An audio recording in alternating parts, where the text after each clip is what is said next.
গ্রামে বাড়িতে অতিথি আসলে নিজের স্বামীকে রেখে তার সঙ্গে রাত কাটান বাড়ির স্ত্রী। দীর্ঘ কয়েক শতক ধরে চলছে এই রীতিনীতি। সবচেয়ে আশ্চর্যের বিষয় হলো এখানকার মানুষ জীবনে একবার মাত্র স্নান করে থাকেন। আপনি কি জানেন এই গ্রামটি কোথায় আছে? পুরো বিষয়টি জানার জন্য আমাদের ভিডিওটি দেখতে থাকুন।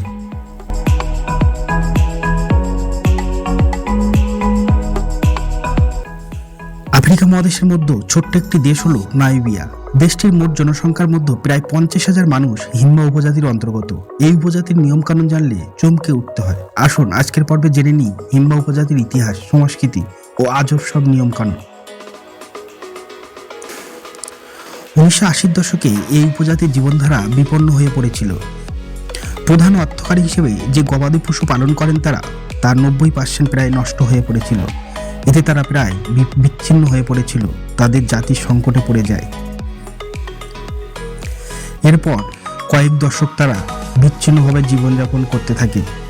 2011 সালে হিম্বা উপজাতি পুনরায় একত্রিত হয়ে নামিবিয়ার বেনম পর্বতমালা একটি বাঁধ নির্মাণ করার জন্য জাতিসংঘ ও আফ্রিকার সরকারের কাছে আবেদন জানায়।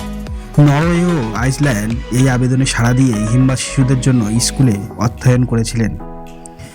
2012 সালের পর থেকে তারা জাতিসংঘ ও নামিবিয়া সরকারের কাছে তাদের অর্থনৈতিক, সামাজিক ও রাজনৈতিক অধিকার রক্ষার জন্য একাধিক কর্মসূচি গ্রহণ করেছিলেন।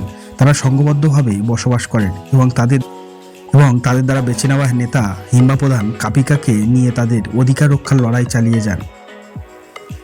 হিম্বা সংস্কৃতিতে আজব সব রীতিনীতি লক্ষ্য করার মতো।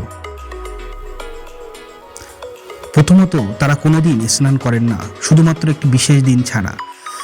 সেখানে জল ব্যবহার করা পুরো নিষিদ্ধ। তারা বিবাহের দিনই একমাত্র স্নান করে থাকেন। স্নান না করার কারণে তারা এক ধরনের সুগন্ধি ব্যবহার করেন, যা তাদের মাথার চুল থেকে শরীরের সমস্ত ত্বক ভালো রাখতে সাহায্য করে। এই সুগন্ধি পুড়িয়ে তার ধোঁয়া সারা শরীরে দিতে তারা পছন্দ করেন। এতে তাদের শরীর এবং ত্বক দুটোই ভালো থাকে। দ্বিতীয়ত, তারা ধর্মীয়ভাবে একেশ্বরবাদী মানুষ এবং তাদের দেবতা হলো মুকুরু। তাদের সংসার জীবনে এক অদ্ভুত রীতিনীতি প্রচলিত আছে। কোনো পরিবারে যদি অতিথি আসে আর সে যদি হয় পুরুষ, তাহলে রাতের বেলা নিজের স্বামীকে পাশের ঘরে রেখে সেই স্ত্রীকে অতিথির সাথে অন্য ঘরে গিয়ে রাত কাটাতে হবে। এতে তার স্বামী কিছু বলতেও পারবে না। আর এই প্রথা প্রায় কয়েক দশক ধরে সেখানে প্রচলিত আছে। ভিডিওটি ভালো লাগলে আমাদের চ্যানেলটি সাবস্ক্রাইব করে রাখুন পরবর্তী ভিডিওর জন্য। ধন্যবাদ।